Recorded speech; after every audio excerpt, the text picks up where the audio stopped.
Hay historias que son mucho más que una simple biografía. Son un espejo de su tiempo. Y hoy vamos a contar una de esas, la de Victoria, una mujer cuya vida es, en sí misma, un recorrido por las cicatrices de Europa en el siglo XX. Y todo empieza aquí, con esta frase. Es demoledora, ¿no? En un instante todo se borra. La niñez, la seguridad, hasta la música. Estas palabras son como una advertencia del peso de la pérdida que va a marcar toda su vida. Ahora bien, para realmente entender la dimensión de lo que perdió, primero hay que ver lo que tenía. Así que volvamos un poco atrás, a sus primeros años, a ese mundo que parecía tan sólido justo antes de que se viniera abajo. Miren esta línea de tiempo, es increíble. En apenas 10 años, el mundo de una niña se desmorona por completo. Pasa de tener una vida tranquila a ver tanques en sus calles, primero con una bandera, luego con otra.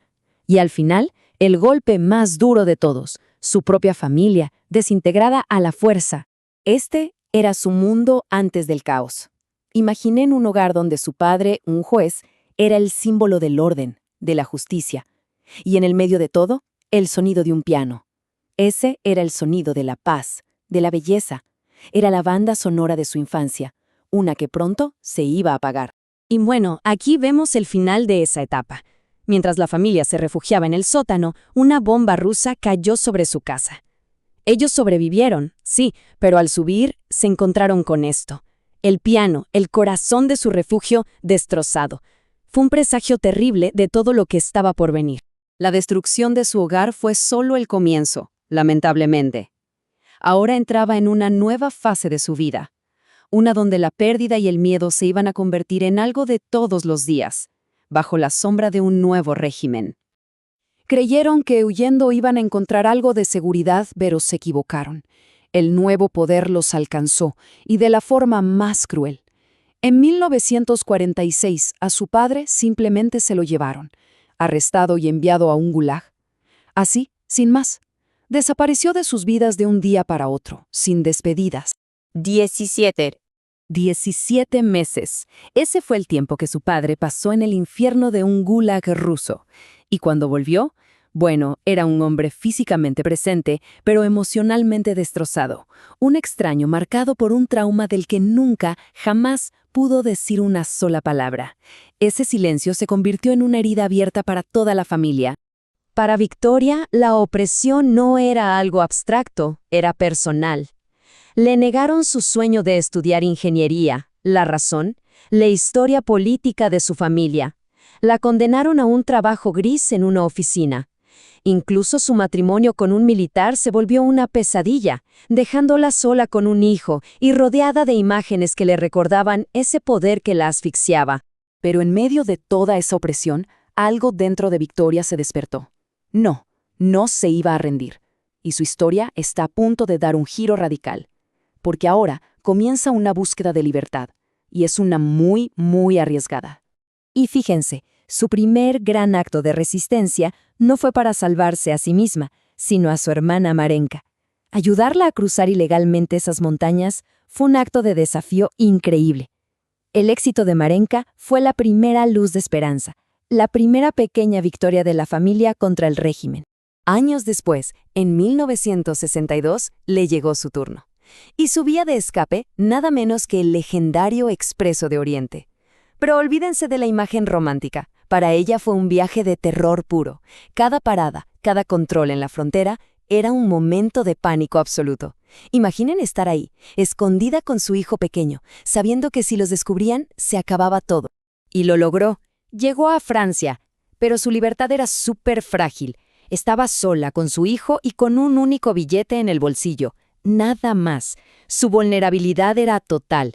Y entonces un pequeño acto de bondad de un completo extraño se convirtió en el salvavidas que lo cambió todo. Ese instante de humanidad fue lo que le permitió contactar a sus amigos y por fin empezar a construir una nueva vida. A ver, escapar fue una victoria enorme. Pero la lucha no había terminado. Para nada. De hecho, ahora empezaba quizá la parte más difícil.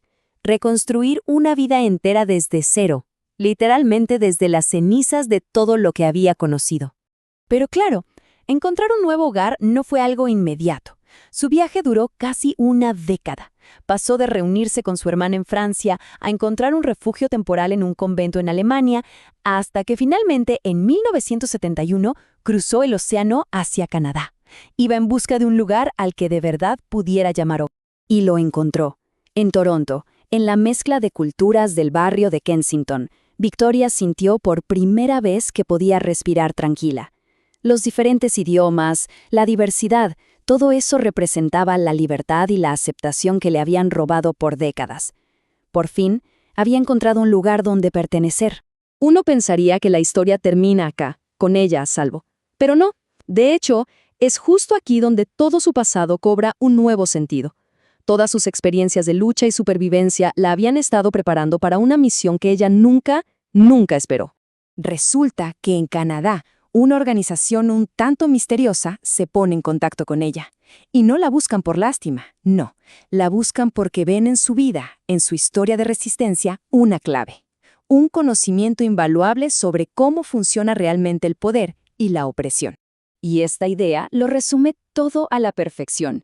Victoria no creía en el destino. No se veía a sí misma como una simple víctima de las circunstancias. Se veía como alguien que había vivido lo suficiente como para reconocer los hilos, los patrones que tejen la historia. Su pasado doloroso dejó de ser una carga y se convirtió en su mejor herramienta. Más de 40. Para ella, el panorama era este. Más de 40 países en algún momento cayeron bajo la influencia del comunismo. Y aunque la mayoría lo abandonó porque simplemente no funcionaba, ella veía un patrón muy claro, la influencia de Rusia como el motor de esa expansión. Y según ella, ese deseo de poder estaba lejos, muy lejos de terminar. Al final, todo conectaba. Desde aquel piano destrozado en su niñez hasta el miedo paralizante en el Expreso de Oriente, cada momento de su vida forjó en ella una convicción de acero. Su lucha contra la influencia del gobierno ruso no era una postura política abstracta, era algo profundamente personal. Era, sencillamente, la suma de toda su historia. Y así, la historia de Victoria nos deja con esta pregunta flotando en el aire. Para ella, aunque encontró seguridad, la lucha contra la opresión nunca terminó. Su vida es un testimonio que casi nos obliga a mirar a nuestro alrededor y preguntarnos qué patrones de su pasado vemos repitiéndose hoy en día.